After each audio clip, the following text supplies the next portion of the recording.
Thank you, John. You got his testimony? Yes, we've got it.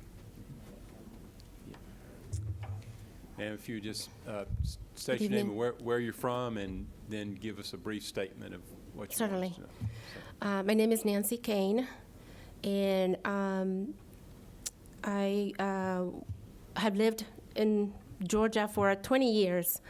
Let me just tell you, I've been an administrative assistant for many years as well, and I'm a linguist, a Spanish linguist. I volunteered to be a poll watcher, just want to say this briefly, at the general election in 2020 because I saw it as an opportunity to give back to my country. For me, as a law-abiding and naturalized citizen of the greatest country in the world, it is my duty and an honor to help ensure the integrity of our most sacred right as Americans, our right to vote.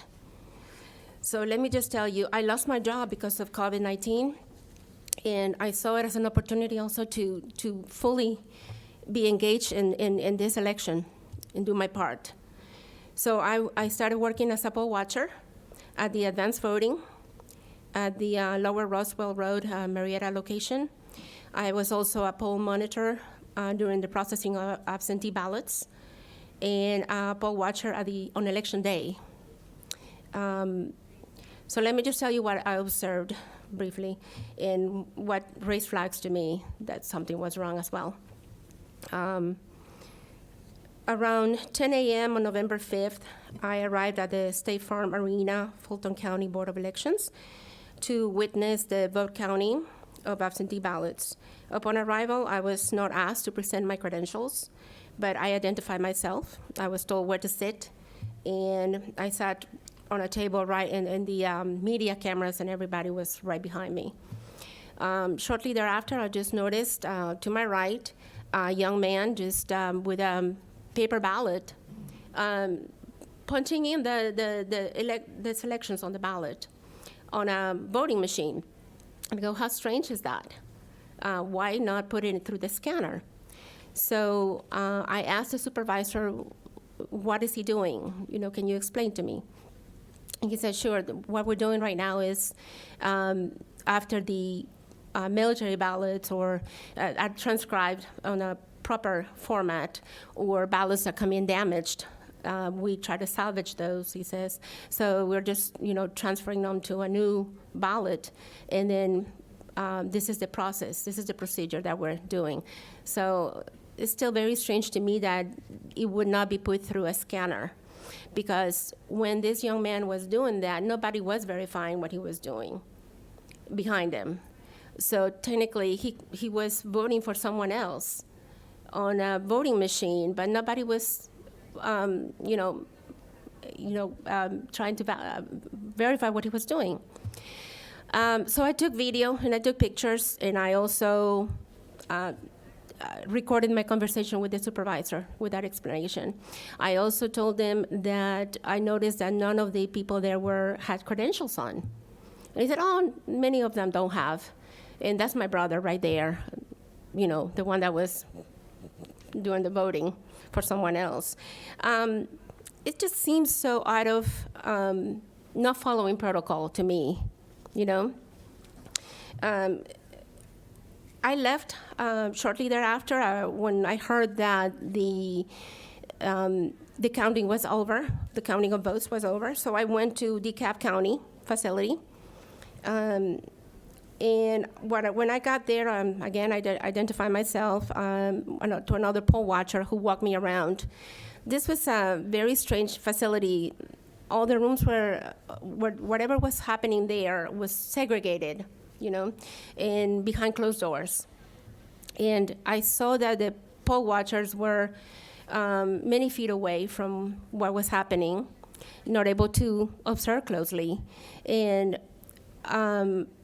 I was in the room where the scanners were and the poll watchers were, and 30 feet away.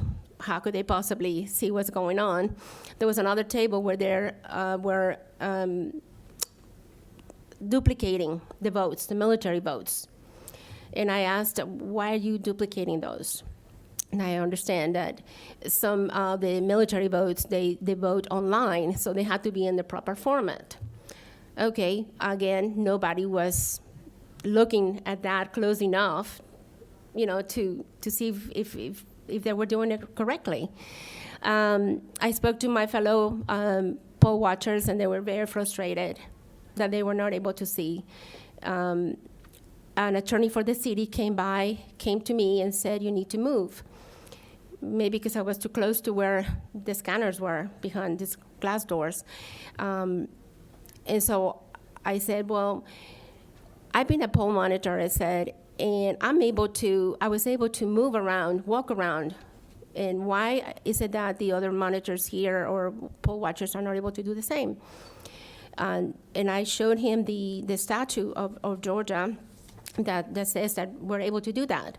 So he looked it over, and came back with some tape, masking tape or some sort of blue tape to put mark on the floor next to the tables where we could then stand and observe closer. But again, this was 2 days after, right? A lot happened before that we were not able to see close enough.